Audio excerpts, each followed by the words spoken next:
Now I will request President of AMA, Savan Godiawala sir, to address this gathering. Thank you. Good evening, friends. As Kamal Bhai said, actually it is not about just preaching with the senior panelists and the speakers that we have had during the day, but it's also practicing.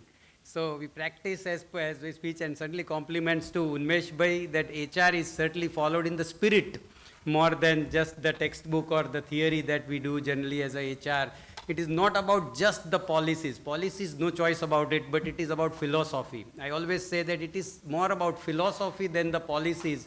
And when the policies become philosophy, then things happen by itself. Like there was one book that I was reading, Swami Shivanand has written that in the West, honesty may be the best policy.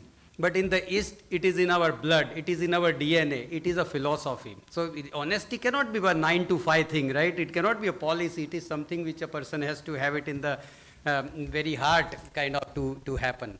So thank you once again, ladies and gentlemen. 23rd HR conference happening at AMA.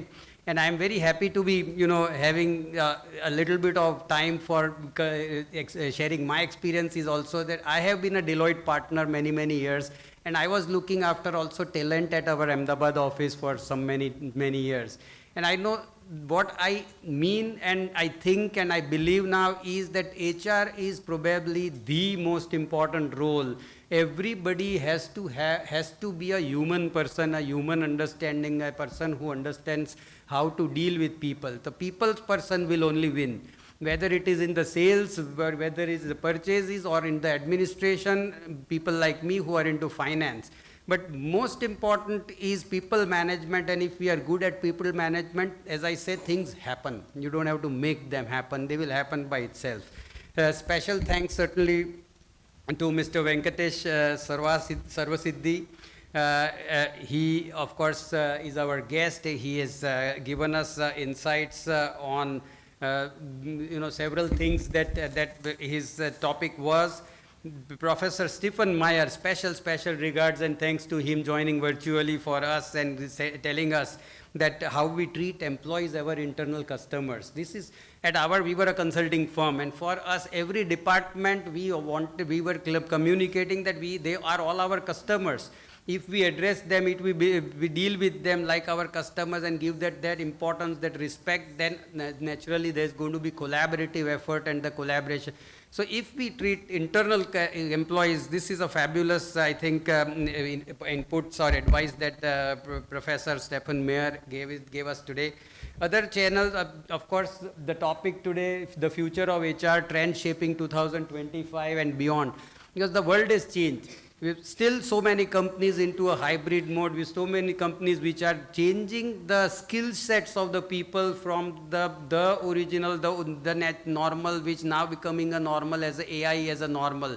Technology is taking over so much, and it is not that the people would be replaced by technology, but people would have to be reskilled. And it will be the organization's effort that will reskill the people. It's not just the people thinking that I need to reskill myself. So that is something which is going to be very important 2025 and beyond. And the AI is a reality. Everything can happen in AI now in the new world. So we had certainly a good session, panel 3 on AI, panel 1 discussion that we had leading through change, developing resilient leaders for tomorrow's change. Change has to happen. We always have, whole life HR guys would have been saying change is the only constant. Change will keep happening because the world is changing so fast. But change will happen. Change cannot happen just because it has to change, or because there's a policy, or because the top management has taken a decision that this will have to happen now this way. It will have to happen with a wisdom. It has to have to happen with what culture of the organization is. It will have to happen taking people in the fold, taking people and buying in people that how the changes are happening. So I think Dr. Ganguly and Mr. Deepak Gupta gave wonderful insights on that. Intuitive leadership is what the moderator, Dr. Adil Malia, he mentioned, the CEO of the firm. So intuitive, then that's the reality, because the leaders have their own ways of, but that intuitive leadership, and of course intuitive also comes when you are so involved, so engrossed, and so you know your people so well. And very happy to be sitting through this session that we had, mental health. Kamal bhai, you mentioned it quite well, but somebody asked the question, 1 in 10 person has a difficulty. Is this correct? So I was asking that, are you suggesting 1 in 5, or is it that 1 in 10 that it looks smaller? But certainly there is always challenge. A human being itself is a very complex, person in mental. And what do you call is that borderline? We do not know. Borderline also changes again organization to organization, within organization, hierarchy to hierarchy. And the pressures are different in the new world, the deliverables are different in the new world. But certainly unless there is compassion, unless there is understanding, unless there is, Dr. Sunita Nair or Dr. Such people who are also health supporting on the Hitesh Bhai, right? Now in the new world, having a psychologist on board in every corporate is a must, according to me. There should be like we had a 24/7 helpline, not only for employees, but also for the family members of the employees. Anytime anybody can call that number and they consult a psychologist, and that is a good thing to happen. It is not about a disorder. It is about we go to somebody, if I am 102 degrees, 101 degrees, why do you go to a doctor? That does not mean I am in a disorder. It is something which has to be understood, that if I need help, then I can need help. What do I do? And then if that help is available the right point in time, then it will not escalate to a difficult and different problem. So this is a very important topic. Whether it is 1 in 10, 1 in 100 or 1 in 1, but every person is different, and thus if they get support, then nothing like it. It is not about a disorder. I would say it is about a different composition, construction of a brain probably every person carries, and thus that thinking is different, their aggression is different. So I think we had a wonderful day, diversity, equity, inclusion, we have been talking, but now I see really it is, in the conferences in the past, maybe today I have 50% women, 50% men, which was not probably happening in the first, second, third. Today we are in the 23rd. And in the offices also we are seeing now that it is not differentiated, that when it comes to diversity, it is inclusion, equally entertained, that now people do not see, and people do not, over a period of time, we see that biases, mental biases are going away, that who can become the president of maybe United States as a lady or a gentleman. Now that is all. Earlier world, it was different, that you will see a partner, 10 partner firm, and maybe 10 or 9 will be men partners. The new world is different, and I think that's the good thing which is happening. I must thank certainly everybody who has participated in this conference. The trends are very important to be taken home. And I need to say that all those researchers, we would very happy to have the researchers on board, the researchers for the research forum, who wants to contribute anything to any HR research. You want to write a case study, AMA is available to support you. You want to create a group where you want support from AMA, certainly very happy to have AMA available to you as a platform for any research work that you want to do in your field.